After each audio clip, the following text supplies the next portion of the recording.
Naisip mo na ba bakit mahalaga ang damong ito sa likod ng pagwalang bahala natin sa mga ito? Madalas natin itong hindi pinapansin kisyo damo lang at walang halaga.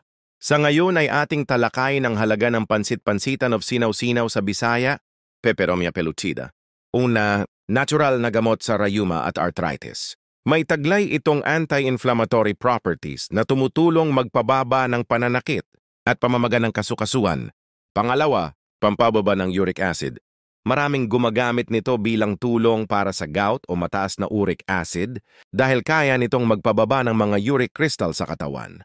Pangatlo, may antioxidants. Natutulungan nito ang katawan na labanan ang free radicals na sanhi ng pagkasira ng cells at ilang sakit. Pang-apat, mabisang pampaihi, diuretic.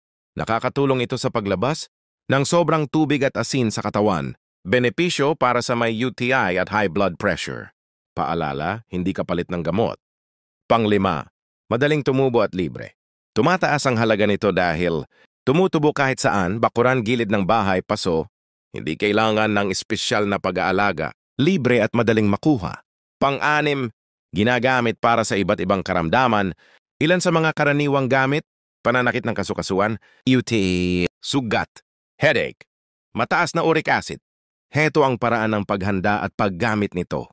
Para sa rayuma, gout at pananakit ng kasukasuan, hugasan ng mabuti ang isang dakot ng pansit-pansitan. Pakuluan sa 2 basong tubig. Palamigin at salain. Inumin 1 hanggang 2 beses sa isang araw. Nakakatulong magpababa ng uric acid at pamamaga. Makakatulong din ito para sa UTI, pampaihi. Linilinis nito ang daanan ng ihi para sa sugat at pamamaga. Pangtapal, hugasan ng sariwang dahon.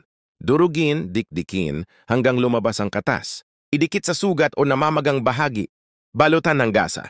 Pabayaan ng 20 hanggang 30 minuto para sa headache. Pangtapal, dikdikin ang dahon at ipantapal sa sentido, temples. Bilang ulam salad, pwede itong kainin na parang gulay, kadalasan hinahalo sa salad. Hugasan lang ng maigi bago kainin. Paalala, huwag sosobra sa 2 baso ng tsaa kada araw.